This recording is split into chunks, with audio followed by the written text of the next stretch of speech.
चलिए, चैप्टर का नाम अकाउंट्स फ्रॉम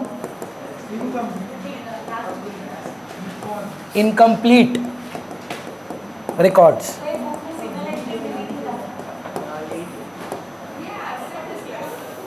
बता देते हैं, ये ख़त्म कर लेते हैं।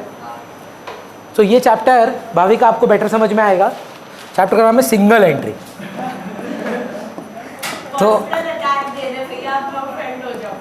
तो सिंगल एंट्री का मतलब आप तो समझ ही रहे हैं, है ना? तो नहीं ऐसा नहीं है। आपको थोड़ा आश्वासन देने के लिए, चैप्टर का नाम सिंगल एंट्री है, पर बनाना इसमें स्टेटमेंट ऑफ अफेयर्स है। सो यहाँ मतलब चांस है, ठीक है? तो जोक्स अपार्ट, देखिए, there is no such thing a single entry. हम लोग जब डबल एंट्री बुक कीपिंग नहीं कंप्लीट कर पाते तो गलती से उसको सिंगल एंट्री बोलते हैं। चैप्टर का नाम बेसिकली है अकाउंट्स फ्रॉम इनकम्प्लीट रिकॉर्ड्स, और हम लोग को सीखना है कि कोई इंसान अगर अपना डबल एंट्री मेंटेन नहीं करता है तो उसका आप प्रॉफिट वगैरह कैसे निकालोगे। तो मैंने ना हमेशा एक ही यही एग्जाम्पल दिया है, because it has always worked with for me, and I am very proud of this example if you ask me. Is when I wanted to start teaching, so a lot of people had told me that ये वाला business उतना profitable नहीं है, and I had always seen my mother and she is always been an inspiration to me कि, and I have always believe that it has a good amount of profit in it, and I have seen that profit. It's just that क्योंकि हमारे घर में कोई, जब mummy पढ़ाती थी तो बुक्स ऑफ अकाउंट्स मेंटेन नहीं होता था, सुना, वो प्रॉफिट कभी दिखा ही नहीं। पर इसका मतलब ये नहीं कि प्रॉफिट था नहीं। सो ये जेन्युइन कॉन्वर्जेशन था। आई टेल यू, 2012 में जब मैं अपने पेरेंट्स को अप्रोच किया कि I don't want to do this corporate job and everything and I want to teach, so a lot of people ask me, यार प्रॉफिट कैसे कमाएगा, घर कैसे चलाएगा। सो आई आस्क्ड, जैसे आपने चलाया। So my mom, my dad, both of them से, कहाँ प्रॉफिट है, कुछ नहीं प्रॉफिट है यहाँ पर। So I just told them to go back in time and see how much money did you invest when you started teaching. So my mom said that I had not invested even one single नया पैसा इन RKC। मैं बोला, लेकिन शगुन के तौर पर मान लो 1990 में, जिस साल मैं पैदा हुआ था, उसी साल मेरी माता जी ने पढ़ाना चालू किया था। मैं बोला, बस शगुन के तौर पे आप मानो कि आपने cash account to capital account की एंट्री की होगी कि 1 रुपया भगवान के नाम पे चढ़ाते हैं, जैसे आपने 1 रुपया लगाया होगा बिजनेस में। और मैंने मम्मी से पूछा कि आपको क्या लगता है 2012 में, that is exactly 10 years back, 13 to be precise, but I was 22 when I made that decision, आपके पास कितना कैपिटल है। My mom couldn't answer because she is never made books of accounts. So I asked a simple thing, ठीक है, आपको नहीं पता कि आपका कैपिटल कितना है आज, पर क्या आप मेरे को बता सकते हो कि RKC के नाम पर, आपके पर्सनल नहीं, RKC के नाम पर आपके कितने एसेट्स हैं और आपकी लाइबिलिटीज़ क्या क्या है। तो my mom had already professionally started teaching and everything, so she had furniture, she had an AC, ठीक है, बोर्ड था एट्सेट्रा, जहाँ आप दूसरे रूम में पढ़े होंगे कभी। सो मान लो लगभग 5 लाख रुपए के एसेट्स थे, 5 lakhs cash, bank, stock etcetera आप एसेट्स पहचान लेते हो। तो मैंने मम्मी को बोला, मम्मी आपका कैपिटल निकाला जा सकता है। अकाउंट्स में एक फॉर्मूला है कि C+L is equal to A। आपके एसेट्स 5 लाख के हैं, आपका डेट कैपिटल लाइबिलिटी 0 है, इसका मतलब आपका कैपिटल 5 लाख का है। तो my dad agreed that yes 1 rupee has become 5 lakh of rupees, but I obviously थोड़ा सा स्केप्टिकल थे। इन 22 years that is not a very good return. तो मेरे पापा बोले कि ये तो बहुत ही मतलब नुकसान वाला बिजनेस है कि 20 साल में आप 1 रुपया लगाए, ठीक है, एक ही लगाए, और आपको 20 साल लगे 4,99,099 रुपीज़ कमाने में। मैं बोला बात तो सही है, पर मैं बोला इसमें एक कैच है, आप लोग भूल रहे हैं। मैंने सिंपल सवाल पूछा, इन 22 सालों में मम्मी आपने क्या क्या कमा कर हमारी परवरिश, स्कूल, ट्यूशन, एजुकेशन, घूमना फिरना एट्सेट्रा ये सब पे खर्चा किया, क्योंकि we had 2 earning members in the family, my dad was 1, my mom was 1। So my dad use to look at the bigger picture, घर लेना है, गाड़ी लेनी है, बाहर घूमने जाना है etcetera etcetera, and day to day affairs was mom's business. So from where would mom get it? Mom was earning. तो मैंने बोला आप एक एवरेज अमाउंट बताओ, क्योंकि 1990 में खर्चे कम थे पर 2000 में तो बढ़ गए होंगे, तो आप एक एवरेज अमाउंट बताओ. तो मेरी मम्मी ने बोला देख बेटा, अप्रॉक्सीमेटली इन्फ्लेशन को ले लुआ के 30,000 रुपीज़ मैं महीना का घर पे तो खर्च ही देती थी. आलू टमाटर भिंडी प्याज रोटी सब्जी, ये तेरा स्कूल फीस, तुम्हारा घूमना फिरना, बाइक लेके थी मेरे को मम्मी. तो ये सारी चीज़ें कितना रुपये आपको लगता है लगभग आपने घर पे उड़ाया? माई mom said 30,000. I made a calculation. 30,000 into 12 into 22. Calculate करके देंगे एक बार? 7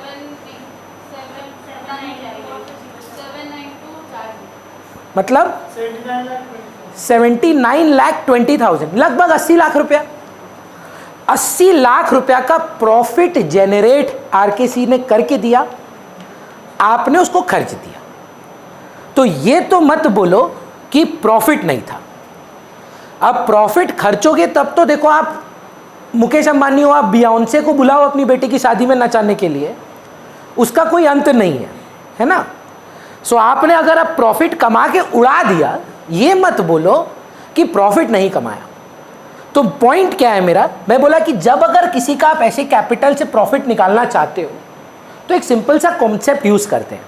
अगर ये जागृति है, ठीक है, जागृति सुबह 6 बजे 6 AM घर से निकलती हैं 100 रुपया लेकर. Can I call this opening capital, starting capital? और शाम को 6 बजे जब घर आती हैं तो 500 रुपया लेके घर आती हैं. अरे मैं बोल रहा, तो मम्मी पापा दोनों खुश हुए कि बेटा 100 रुपया लेके निकली और 500 घर लाई, 400 रुपया प्रॉफिट हुआ. जागृति बोलती नहीं, हमने रास्ते में कचौड़ी खाई, सब्जी खाई, हमने पार्टी किया, समोसा खाया, है ना. 400 रुपये उड़ा के आई हैं जागृति जी. पर ट्रू फॉल्स, 400 और कमाई होगी तभी तो 500 बचे हैं. तो अगर मैं सही हूँ कि गलत बताइए, अगर मेरे को इसका सच्चा प्रॉफिट निकालना है, मेरे को सोचना चाहिए 100 लेके निकली थी, 900 हो गया था और 400 रुपये का तो पर्सनल एक्सपेंडिचर करके आई है.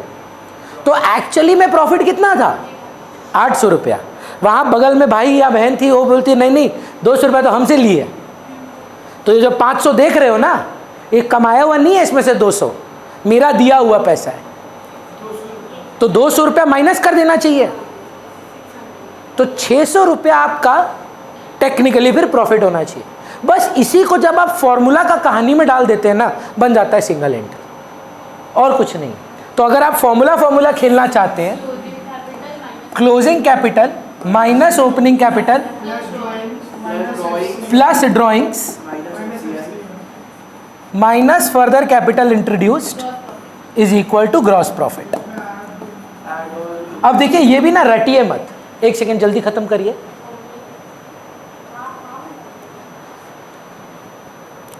क्लोजिंग कैपिटल आपको दिया हुआ नहीं जाएगा, खोजना पड़ेगा. ओपनिंग कैपिटल आपको दिया हुआ नहीं जाएगा, खोजना पड़ेगा. ड्राइंग्स दे देगा, फर्दर कैपिटल दे देगा, ग्रॉस प्रॉफिट निकलेगा, उसके बाद एडजस्टमेंट्स होंगी, उससे आप नेट प्रॉफिट निकालेंगे. बता रहे हैं. अब कहानी क्या है, ये कोई फॉर्मूला नहीं है, ये सिंपल LHS RHS है. Left hand side right hand side का कहानी होता है. तो सो देखिए, अगर आप इसमें अग्री करते हैं, ओपनिंग कैपिटल से स्टार्ट किए, प्लस प्रॉफिट किए, माइनस ड्राइंग्स किए, प्लस फ्रेश कैपिटल इंट्रोड्यूस्ड निकाले, तो क्या आना चाहिए? Closing capital equal to closing capital. अब अगर हम बोले प्रॉफिट इक्वल टू इक्वेशन निकाल दो, प्रॉफिट इधर ही रह जाए, ओपनिंग कैपिटल RHS में चला जाएगा, तो CC minus OC minus plus हो जाएगा, plus drawings minus further capital introduced. So कोई फॉर्मूला नहीं है, ये खाटी बनिया का काम कर रहे हैं आप. इतना पैसा लगाए थे, इतना पैसा हो गया है, इसमें से घर ले गए, नया लगाए, तो बताओ कितना पैसा कमाए. इससे सबसे ज़्यादा काम वाला चैप्टर पूरे सिलेबस में नहीं है, क्योंकि 90% of our middle class families who are doing small businesses side by side as they call a side hustle, we never take out our profit correctly. अच्छा, जिनका ऑर्गेनाइज सेक्टर में है, ट्रेडिंग पीएल बैलेंस शीट बना रहे हैं, उनको बात नहीं है ये। लेकिन एक सिंपल सा बात सोचिए, यहाँ कलकत्ता में आप तो न्यू अलीपुर में अगर रहते हैं तो एक अनामिका बोल के एक रोल का दुकान है, आपको लगता है वो ट्रेडिंग पीएल बैलेंस शीट बनाता होगा? वो नहीं बनाता सिंगल एंट्री पर। अगर आप उसके दुकान पे जाएं और बोले सुनिए भैया आपको जानना है आपका प्रॉफिट कितना है, हम बता सकते हैं आप कितना लगाए थे, आज आपके पास कितना एसेट है बताओ, और आप घर पे कितना महीना का खर्चा करते हो बिजनेस से, उसको जोड़ो, और अगर नया पैसा लगाए हो बिजनेस में उसको हटाओ, आ गया तुम्हारा सच्चा प्रॉफिट। यही चीज को जब आप सजा कर नाम वाम बदल के कर रहे हैं, उसका नाम ये लोग दे दिया accounts from incomplete records. Closing capital obviously academic purposes के लिए आपको देगा नहीं। क्या करेगा? आपको बोलेगा देखो एसेट्स का डेटा हम आपको दे देते हैं, लाइबिलिटीज का डेटा हम आपको दे देते हैं।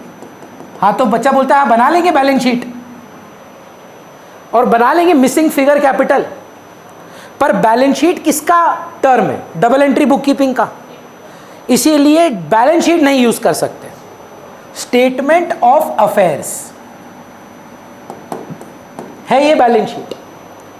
तो क्या करना होगा? दो ठो पहले ये बनाना होगा। कैसे बनेगा देखिए एक बार, आपको सवाल में ये इंफॉर्मेशन दे दिया जाएगा कि साल के बिगिनिंग के एसेट्स ओपनिंग कितने थे, साल के एंड में कितने थे। तो आप ओपनिंग में ओपनिंग फिगर्स लिख दीजिएगा, क्लोजिंग में क्लोजिंग फिगर्स लिख दीजिएगा। साल के एंड में आपके पास एक्सटर्नल लाइबिलिटीज कितनी थी वो आपको बता दी जाएंगी। ओपनिंग का वैल्यू ओपनिंग से डिडक्ट करिएगा, एसेट माइनस लाइबिलिटी। थोड़ा डिस्ट्रैक्टेड है, फोकस करिए। आई नो फोन आया, कुछ और सोच रहे हैं, पर आज खत्म करना है। सारा एसेट्स को ऐड करना है, लाइबिलिटी से डिडक्ट करना है। सारा क्लोजिंग एसेट्स को क्लोजिंग लाइबिलिटी से डिडक्ट करना है। कैपिटल आ जाएगा balancing figure, opening minus opening opening capital, closing minus closing closing capital. Closing capital मिल गया, ओपनिंग कैपिटल मिल गया, ड्राइंग्स वो आपको दे देगा, एडजस्टमेंट में फर्दर कैपिटल वो आपको दे देगा। टोटल आ गया ग्रॉस प्रॉफिट।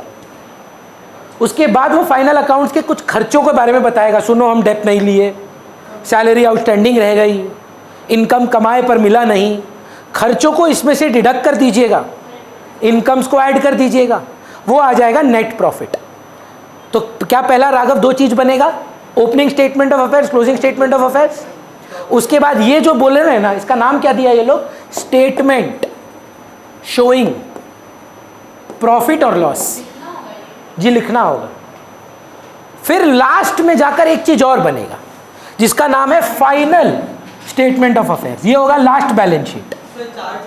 चार चीज बनाना होगा टोटल में। ये सवाल बड़ा चैप्टर क्यों है पता है? 3 बैलेंस शीट बना रहे हैं। टेक्निकली सोचे तो 3 बैलेंस शीट बन रहा है, ओपनिंग क्लोजिंग फाइनल। अब फाइनल में क्या करना है सुनिएगा ध्यान से।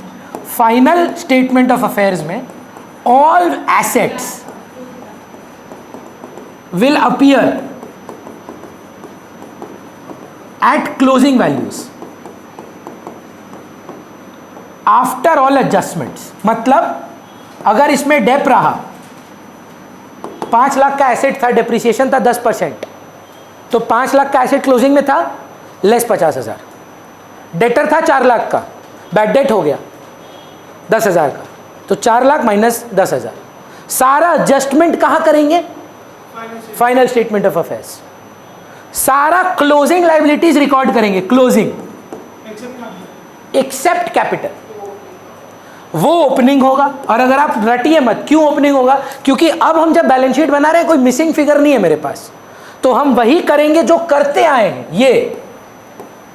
ये करते आए हैं हम ओपनिंग कैपिटल से स्टार्ट करेंगे, अपना नेट प्रॉफिट यूज करेंगे, ड्राइंग्स डिडक्ट होता है डिडक्ट करेंगे, फर्दर कैपिटल रहा तो ऐड करेंगे, तो क्लोजिंग कैपिटल आएगा। ये बनेगा मेरा फाइनल स्टेटमेंट ऑफ अफेयर्स।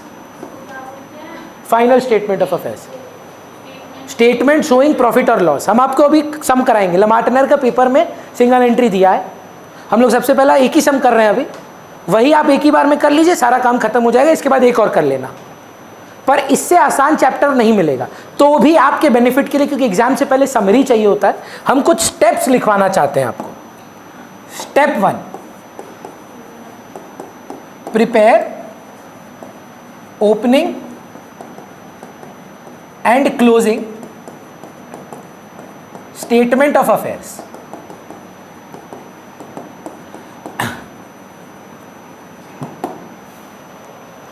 कैसे बनेगा? Normal balance sheet, opening assets on the opening side, closing assets on the closing side, opening liabilities on the opening side, closing liabilities on the closing side, balancing figure, opening का opening capital, closing का closing capital. Step 1 is fine. Sir 2 balance sheet नहीं बना रहे, एक ही में 2 column कर दे रहे हैं, समय बचेगा। अगर आपसे नहीं हो रहा है आप 2 बैलेंस शीट बनाइए, पर फालतू टाइम वेस्ट होगा। सो स्टेप 2 क्या होगा? स्टेटमेंट, या स्टेप 2 पहले लिखते हैं, स्टेटमेंट शोइंग प्रॉफिट और लॉस। कैसा फॉर्मेट है इसका? पर्टिकुलर्स, अमाउंट, अमाउंट, बस। स्टार्टिंग विथ क्लोजिंग कैपिटल, कहां से? स्टेप 1। लेस ओपनिंग कैपिटल, कहां से? Step 1। Add drawings given in question, minus further capital introduced given in question.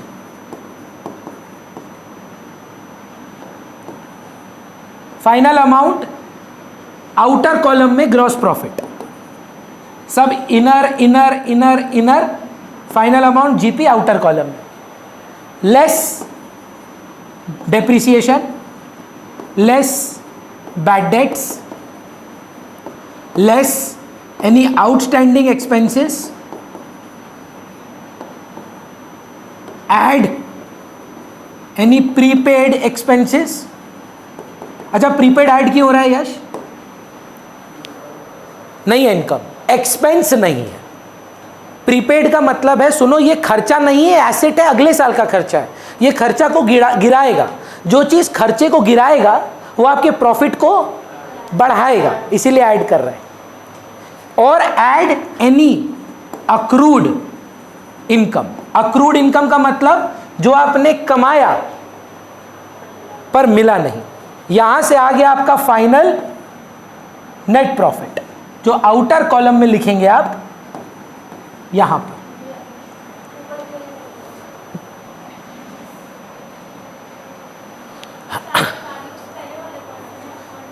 सारा adjustments inner column, final value outer column. सिर्फ GP और NP outer column पे जाता है, चलेगा? भाविका, ये चारों या पांचों है क्या, बोल पाएंगे? फाइनल अकाउंट्स में इनका नाम क्या है? एडजस्टमेंट्स। तो इनका डबल इफेक्ट होना होगा। तो इनका डबल इफेक्ट कौन सी बैलेंस शीट में जाएगा? ये तो पीएल है, क्लोजिंग तो बन चुका है। फाइनल बैलेंस शीट एक बनता है ओपनिंग, एक बनता है क्लोजिंग, उसमें कोई एडजस्टमेंट नहीं होगा। जो ओपनिंग क्लोजिंग है उसका पर्पस क्या है? स्टेप 1 का पर्पस क्या है? Opening and closing capital. जो फाइनल बैलेंस शीट बनेगी स्टेप 3 में, take all assets and all liabilities except capital at closing figures, also do adjustments। अगर बैड डेट है तो डेटर से लेस, पीपीडी है तो डेटर से लेस, आउटस्टैंडिंग सैलरी है तो लाइबिलिटी, बैलेंस शीट का पूछ रहे हैं, लाइबिलिटी, आउटस्टैंडिंग वेजेस है तो लाइबिलिटी।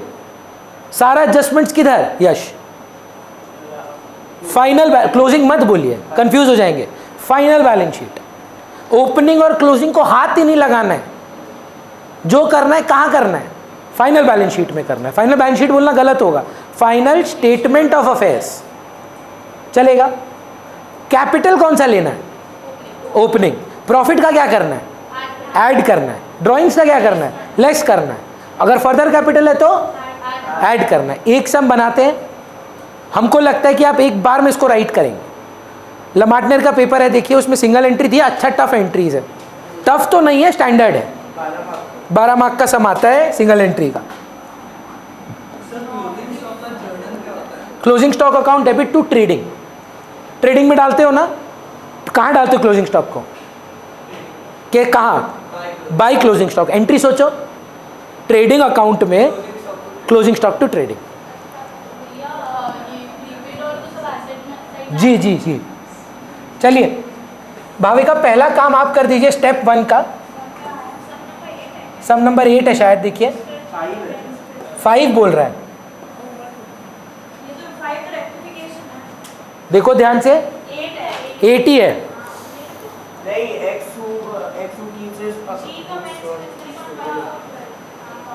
हमको दिखाइए ना एक बार।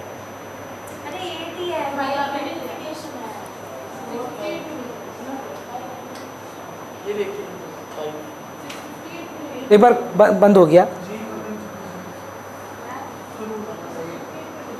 आप आई थिंक 2 अलग अलग पेपर देख रहे हैं।